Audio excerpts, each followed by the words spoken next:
Do you know how do we distribute powers onto the numbers being multiplied or divided or added or subtracted? Well, if not, no problem at all. Just stay tuned.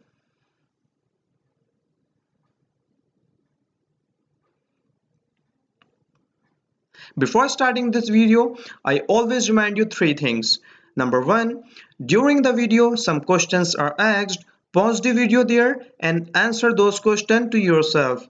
Number two, at the end of the video, I will leave you with few questions. Solve them and mention your answer in comments. And number three, I will also provide the practice link for this topic in the description. Okay, now let's start the topic. But first, try evaluating the following expression. What's 3 times 4 squared? If you're not sure, review my video squaring number instead before watching this video.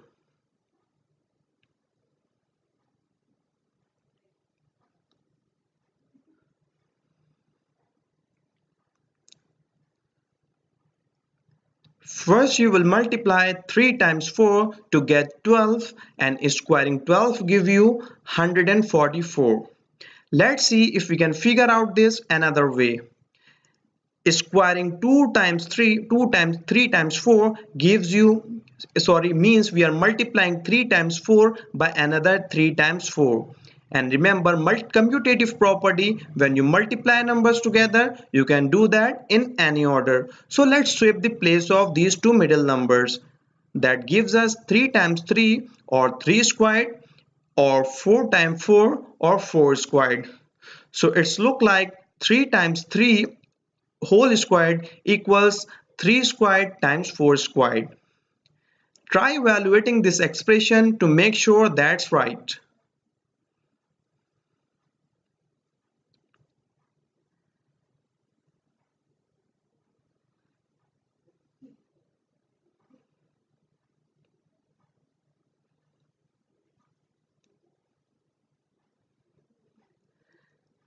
Three squared is 9 and 4 squared is 16 and 9 times 16 equals 144. So 3 squared times 4 squared equals 144 and these two expressions really are equal.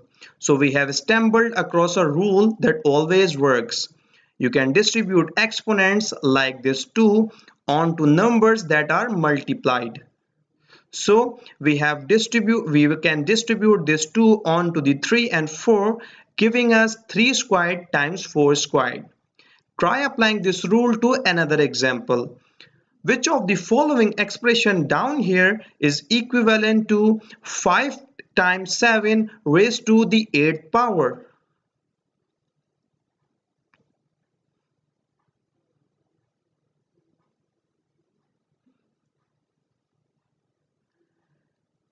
Distributing 8 onto the 5 and the 7 tells you that this equals 5 to the 8 times 7 to the 8th.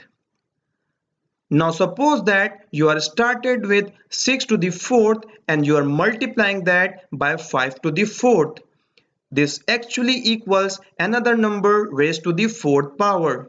Try using this rule to figure out what this missing number must be.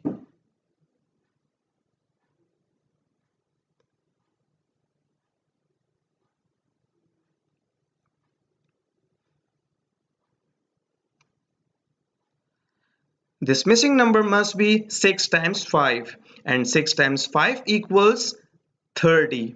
So 6 to the 4th times 5 to the 4th equals 30 to the 4th power. So you can distribute exponents when you are multiplying numbers. But what about division? So let's say you have 2 divided by 3, also known as the fraction 2/3, and you are raising it to the 4th power. So that's 2 to the third times 2 to the third times 2 to the third times 2 to the third. If you are multiplying these fractions together, you'll have another fraction. Find the missing numerator and denominator of the fraction you will get here.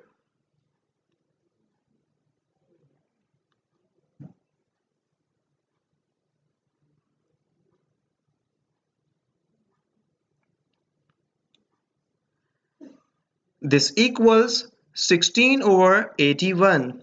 When fractions are multiplied, the product of the numerators are written in numerator and the product of denominators are written in denominator.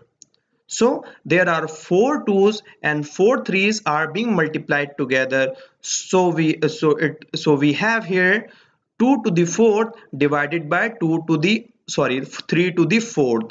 So it looks like distribution worked for this example.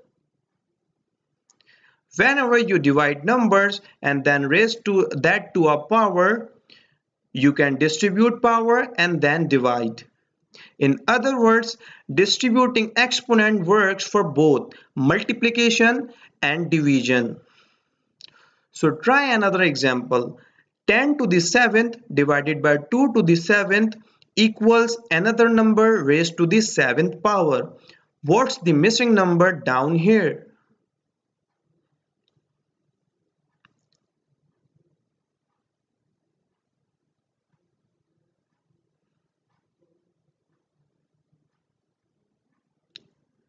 This equals 10 halves then raised to the 7th, and 10 divided by 2 equals 5.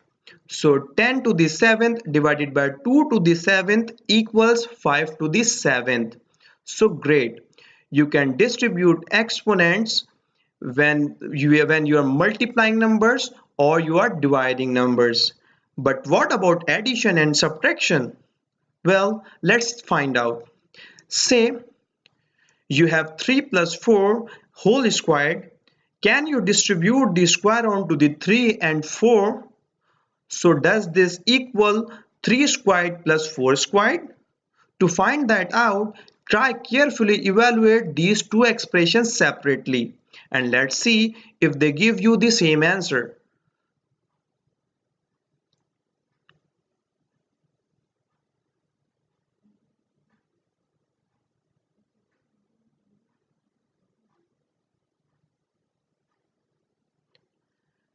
3 plus 4 is 7 and squaring 7 gives us 49. Meanwhile down here adding 3 squared or 9 to 4 squared or 16 gives you 25. So these two expressions are not equal. What does this mean? That means whenever you are adding numbers together and then raising that to a power, you cannot distribute the power. It will give you wrong answer. It always give you the wrong answer, and the same goes for subtraction. To summarize this over here, you can always distribute exponents onto numbers being multiplied or divided, but never onto numbers being added or subtracted. That's why this rule of distributing power of exponent is also known as power of product and quotient rule. Hope you have understood this. Now in the last of the video, I am leaving you with few questions and you are suggested to solve and mention your answer in the comments below to check whether you have understood this concept or video, and I'll check your answer and let you know. As I'll stop talking to you, you will have those questions. But before solving those, please do subscribe my channel and like this video. Best of luck.